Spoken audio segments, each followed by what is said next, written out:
Clerics, the arbiters and zealots of any religion in Dungeons & Dragons. In most campaigns, clerics are seen as forces of divine might, performing epic feats in their god's name.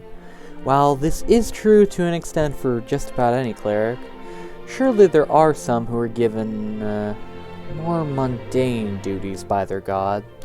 Surely there are some clerics that spread their god's religion, an evangelist even. And in this video, we're going to try to make an evangelist character shell for D&D. This will not be a full character sheet with everything filled out.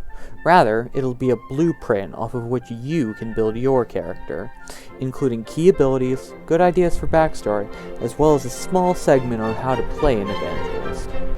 I'm Moody Strategy, and this is Concepts and Characters. Now, for an evangelist to be effective, they need to obviously be able to spread their god's word to people who haven't heard it. Oftentimes, people who haven't heard of a god in a D&D world are from some different culture altogether, and they likely speak a different language. As such, objective number 1 for this character concept might be to learn as many languages as possible.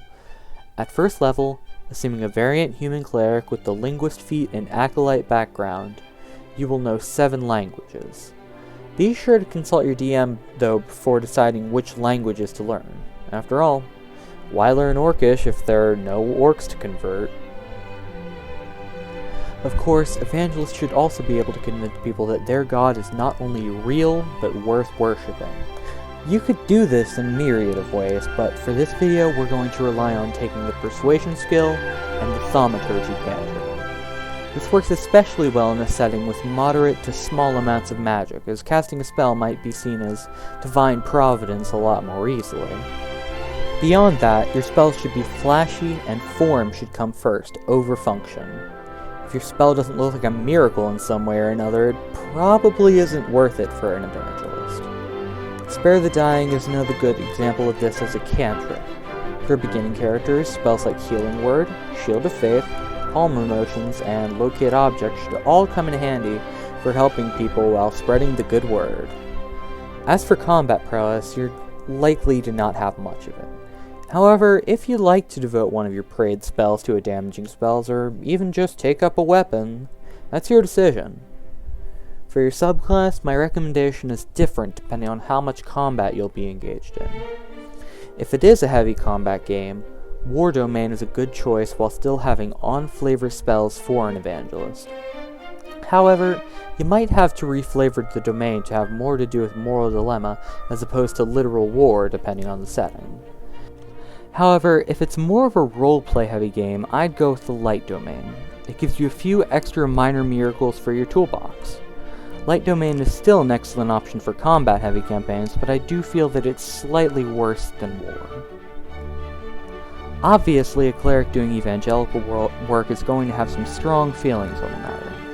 Either they're reluctant and maybe a little bitter because they see other clerics doing epic, world-shaking things, or they're zealous in their pursuits, just happy to serve their god.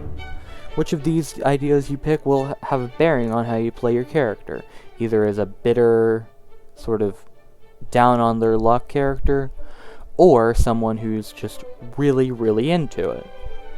Because they're an evangelist, chances are your character will have the same reason to be just about anywhere. They're doing missionary work. This allows your character to have a reason for existing in any place the DM starts the campaign off. And with that, I believe we've just about covered it. I very much hope you've enjoyed this little summary of how to play a cleric that works as an evangelical. And if you did, I'd be very appreciative if you'd leave a like, comment, subscribe, all that jimmy jazz, and I'll see you in the next one, hopefully.